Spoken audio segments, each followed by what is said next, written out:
Bienvenue sur le ring, l'ODJ TV Radio, professeur Saïd Moutaoukil. Bonjour, merci de l'invitation, c'est toujours un plaisir. Plaisir partagé, c'est une plaisir d'avoir un professionnel de santé sur un ring de boxe pour un débat.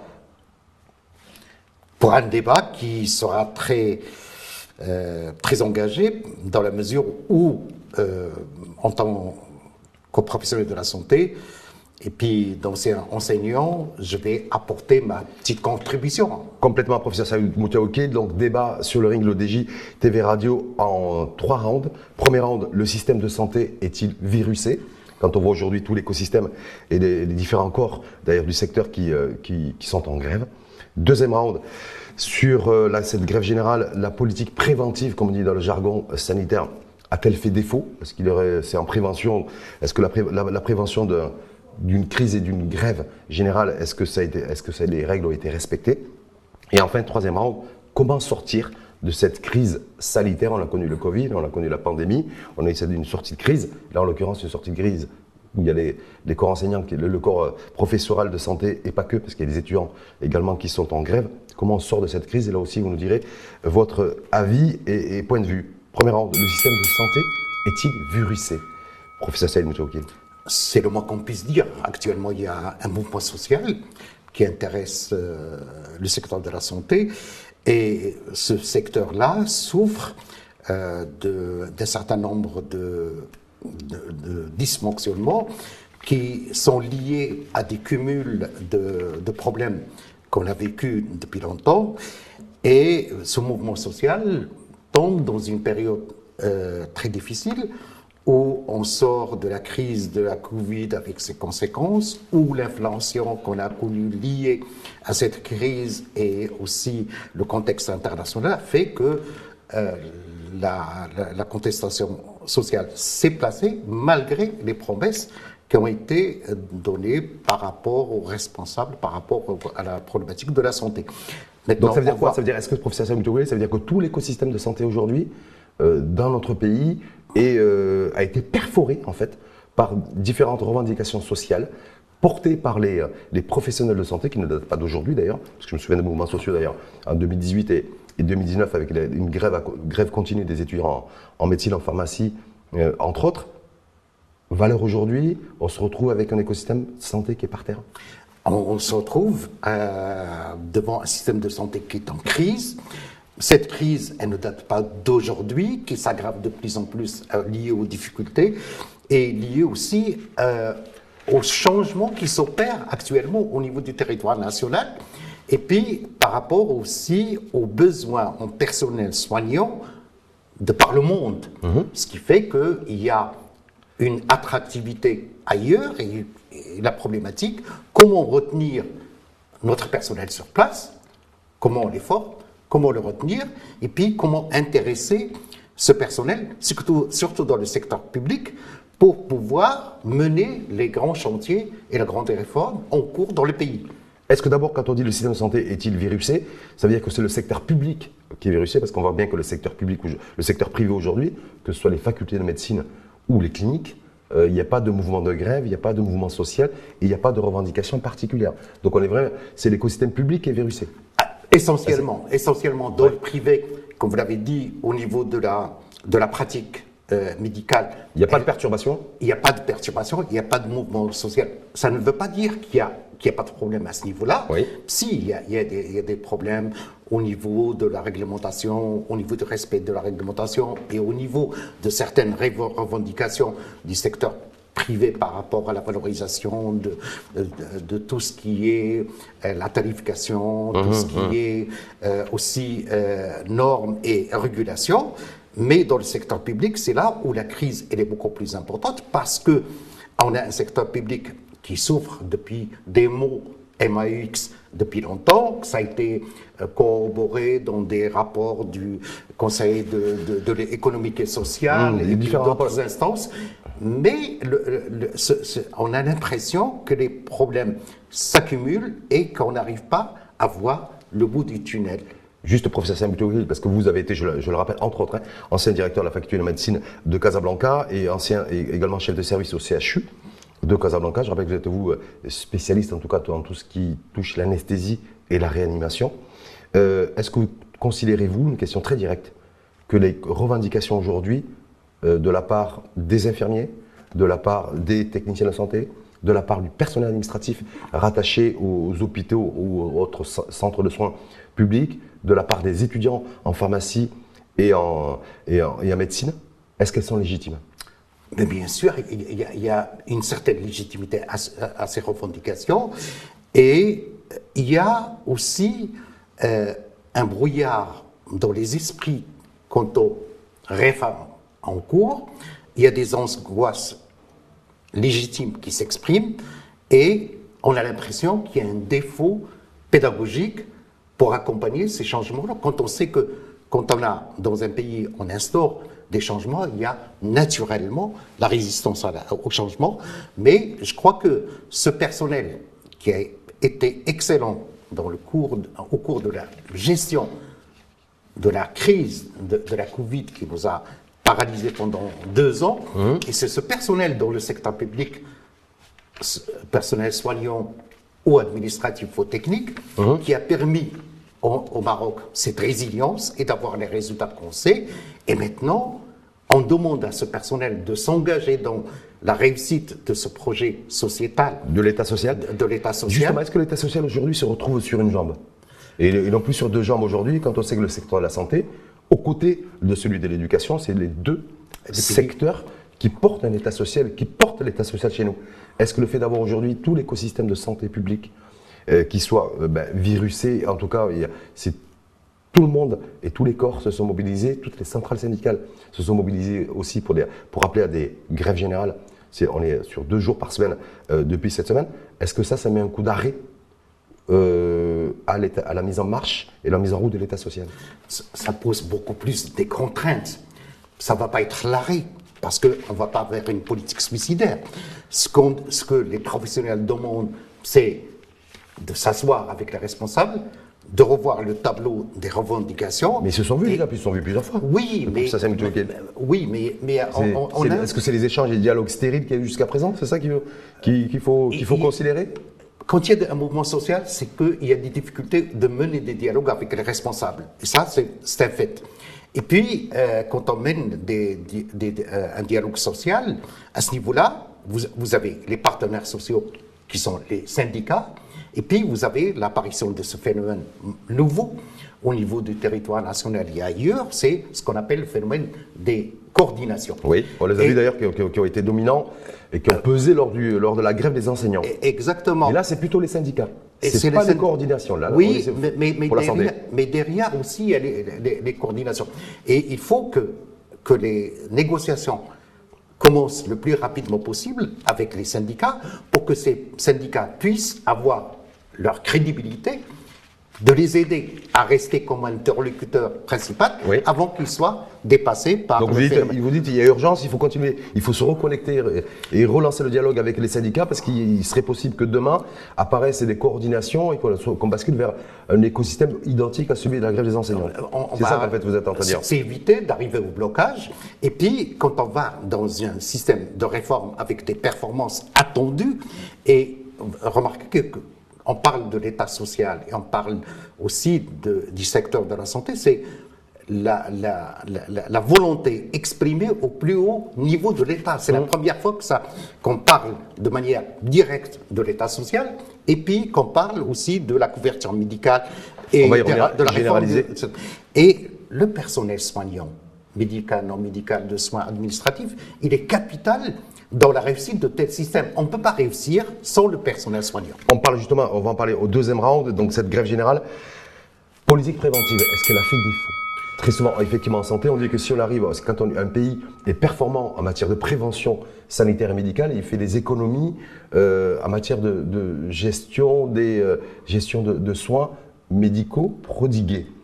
C'est chiffrable. Est-ce que dans la situation dans laquelle nous sommes aujourd'hui de grève générale, grève nationale dans les régions, dans les provinces, du corps médical, est-ce que la politique préventive a manqué à l'appel? Alors quand on dit politique préventive, c'est-à-dire que c'est comment on a engagé le anticiper en fait. Comment on a engagé les dialogues, et puis quand on a réfléchi à lancer ces grandes réformes, on s'attendait aussi, les responsables doivent s'attendre à des difficultés avec les partenaires sociaux. Est-ce que ce dialogue et ces discussions préliminaires n'ont pas été faites? Je ne pense pas, parce que... Apparemment, ils ont été faites. Ils ont été faites.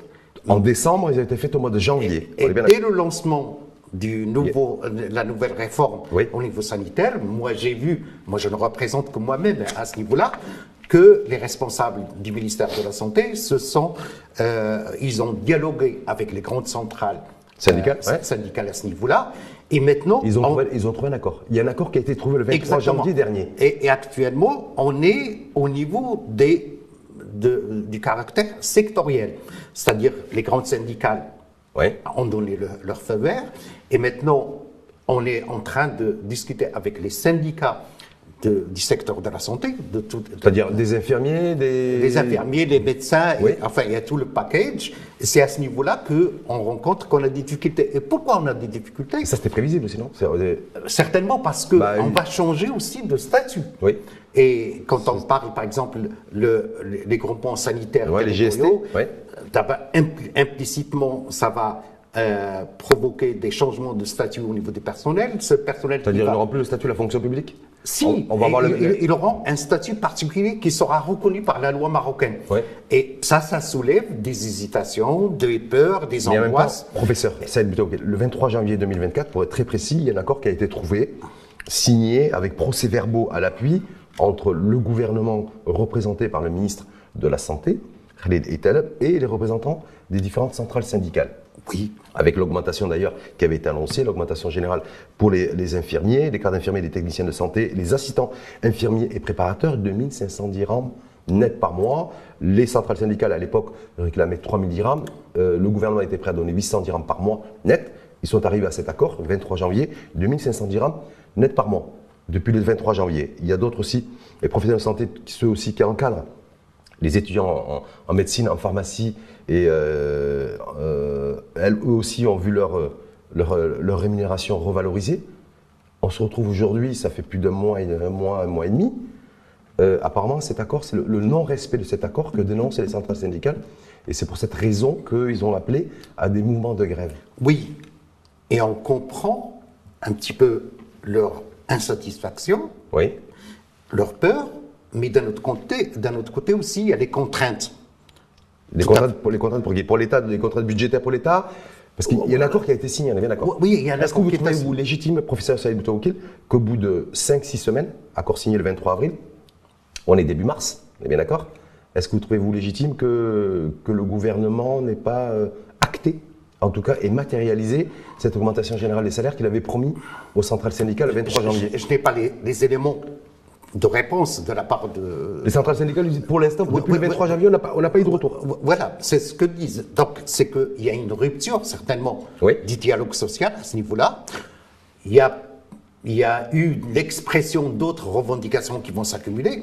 Et on l'a vu aussi dans la gestion de la crise de l'enseignement. Ça a commencé par des engagements qui n'ont pas été respectés. Et puis, et là, on est dans la même configuration, là? Mais bien sûr, on est en train de nous approcher de cette configuration, et j'espère, parce que le secteur de la santé et de l'enseignement, on n'a pas le droit aussi à beaucoup de pertes de temps, et on n'a pas le droit aussi à l'erreur. Et je crois que pour créer une dynamique pour accompagner toutes ces réformes qui sont demandées par la population, et que le Maroc entier s'est engagé à les faire, et je crois qu'on doit retourner à la table de négociation, et puis on doit satisfaire le maximum de revendications, parce que ce personnel-là, il est crucial pour la survie de notre système. Le fait qu'il y ait une grève nationale aujourd'hui qui soit, je rappelle, la première fois c'était une journée de grève fin février, et là on passe à 2 jours de grève par semaine, avec ce qu'a exprimé, et ont exprimé en tout cas toutes les centrales syndicales. Je le rappelle, je crois que c'est extrêmement rare depuis le Maroc contemporain que toutes les centrales syndicales appellent à faire grève et sont soudées, appellent à 2 jours de grève consécutifs. On est d'ailleurs semaine prochaine à l'approche du Ramadan. Est-ce qu'il n'y a pas la crainte, selon vous, d'un durcissement de ce mouvement, s'il n'y a pas de réponse, ou en tout cas de prise de parole de l'exécutif et du ministère de la Santé dans ce sens? Quand on commence avec des grèves perlées comme ça va aller crescendo si on n'arrête pas le processus par une reprise de dialogue, par une satisfaction de la majorité un petit peu des revendications. Et puis, on risque d'aller vers une radicalisation. Et je crois qu'elle n'est pas souhaitable pour un État qui cherche toujours la paix sociale, et il n'est pas souhaitable aussi pour que ce système-là de réforme tant attendu, exprimé par toutes les populations, puisse se mettre en place, parce que on a dit qu'il y a des dates butoirs, c'est qu'à partir de juin, on va rentrer dans ces nouvelles réformes. Et je crois que la régionalisation, la politique, la gestion régionale de la politique du médicament, entre autres, oui. Tout ça doit être mis en place à partir d'ici la fin du premier semestre. Le fait qu'aujourd'hui, parce qu'il ne faut pas l'occulter, depuis 3 mois, il y a les étudiants en médecine.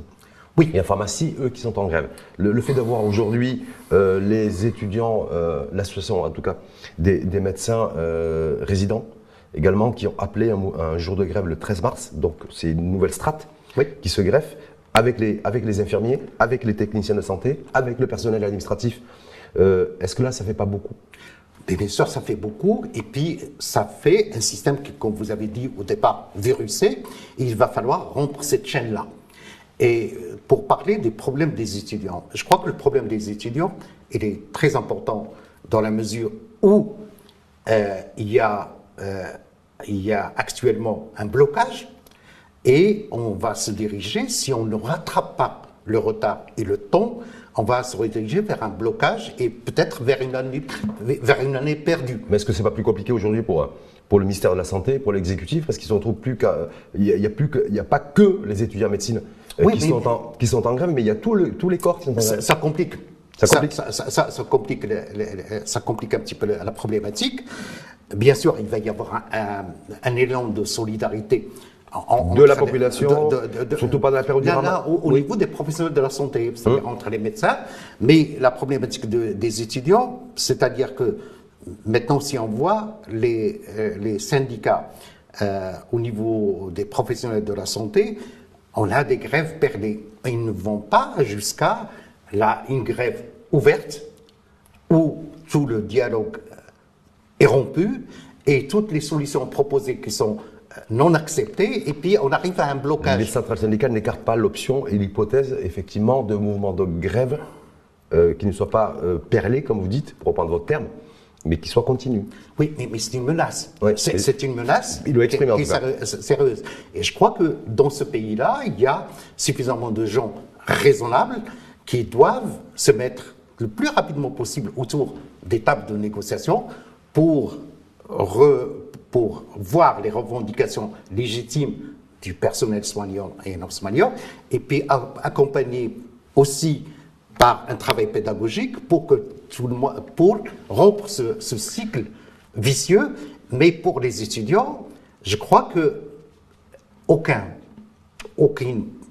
responsable, aucun étudiant ne veut aller vers une année perdue, parce que c'est une année perdue. Parce que ça n'arrange personne en fait. Ça n'arrange personne. C'est justement le 3e round.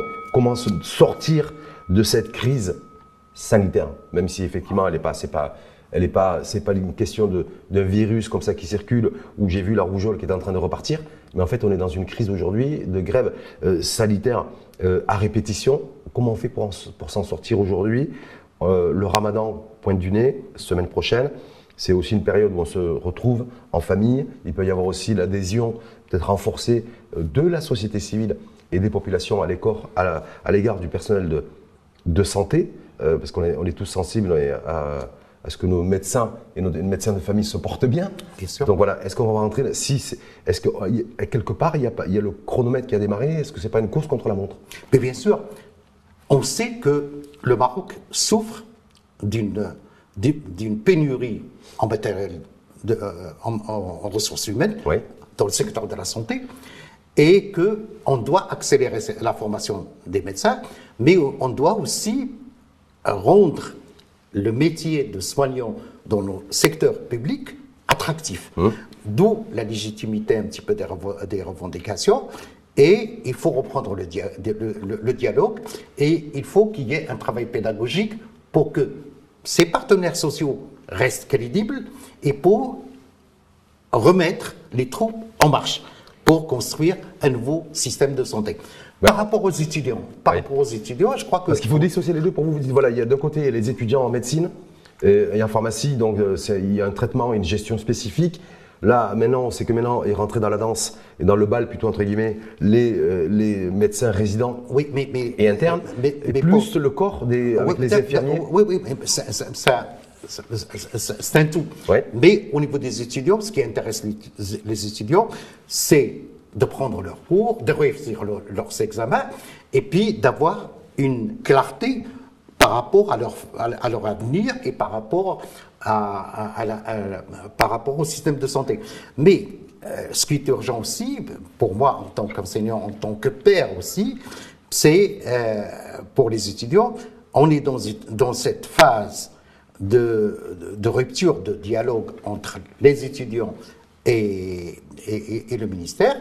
Et je crois que... Avec les deux ministères d'ailleurs. Avec les deux ministères.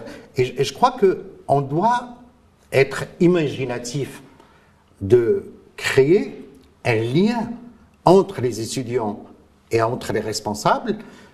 Ce lien serait, on retourne aux structures académiques institutionnelles. Dans les facultés de médecine, il y a les enseignants. Il faut que les enseignants reprennent le dialogue avec leurs étudiants, leur expliquent.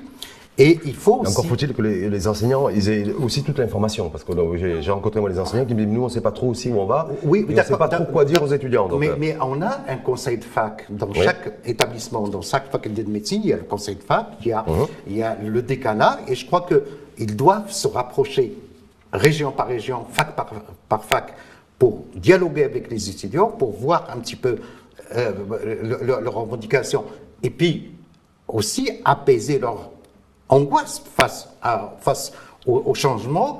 Et puis, est-ce qu'on va rester à bloquer le système de formation dans nos facultés de médecine parce qu'on a besoin de formation de personnel? Tout le monde est d'accord à ce niveau-là. Tout le monde est d'accord là-dessus. Et puis, nous avons des points, il y a des points, si on va vers le blocage, moi j'ai vécu, en étant jeune, en tant qu'étudiant, les conséquences désastreuses sur le plan psychologique, sur le plan social et sur le plan économique d'une année blanche. Moi, je l'ai vécu.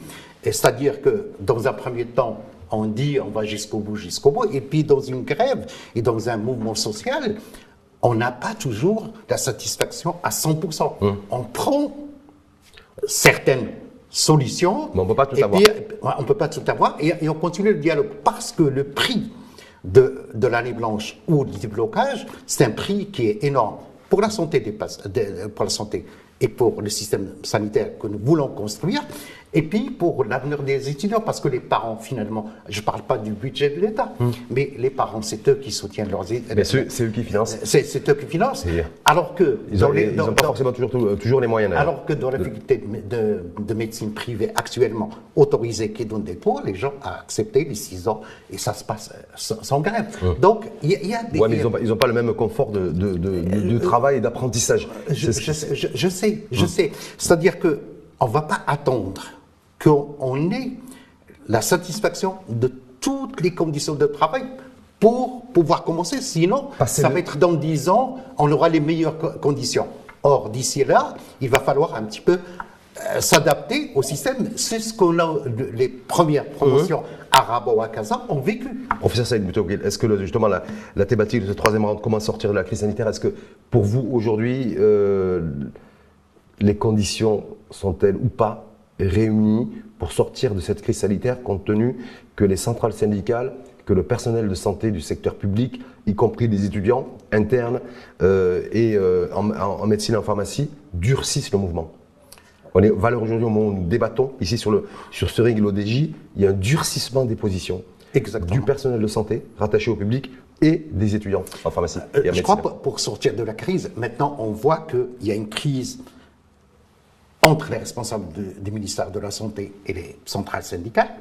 On a la crise aussi avec les étudiants, et je crois que ce gouvernement, et à sa tête le chef de gouvernement, je crois, et puis la majorité gouvernementale avec sa composante parlementaire, doivent intervenir pour casser un petit peu ce cycle vicieux et pour permettre une reprise, j'allais dire, progressive de la crise, parce que nous avons des échéances qui nous attendent, et c'est des échéances qui sont à court terme, c'est-à-dire mettre en place la réforme du système de santé, bâtir la couverture sociale et l'accès aux soins à une large en définissant l'offre de soins, le panier de soins l'État social, et l'État social, la construction d'un État social mérite beaucoup d'énergie, beaucoup d'efforts et de sacrifices. Et je crois que c'est au niveau du gouvernement et de sa majorité gouvernementale d'aller vers... Ça fait plus de 30 ans, 40 ans, plus de 3-4 décennies, sans vouloir vous vieillir, bien entendu, que vous êtes dans le secteur de la santé. Est-ce que vous avez déjà vécu un mouvement social aussi dur, avec une mobilisation aussi importante que celui-ci, que celui d'aujourd'hui? On en a connu. Plus dur que celui-ci? Oui, on en a connu. Ouais. L'histoire marocaine, on connaît un petit peu l'histoire de la grève générale dans les années 80, avec ses conséquences. Nous, maintenant, on vit quand même dans un climat social apaisé par rapport à la gestion de ces crises-là.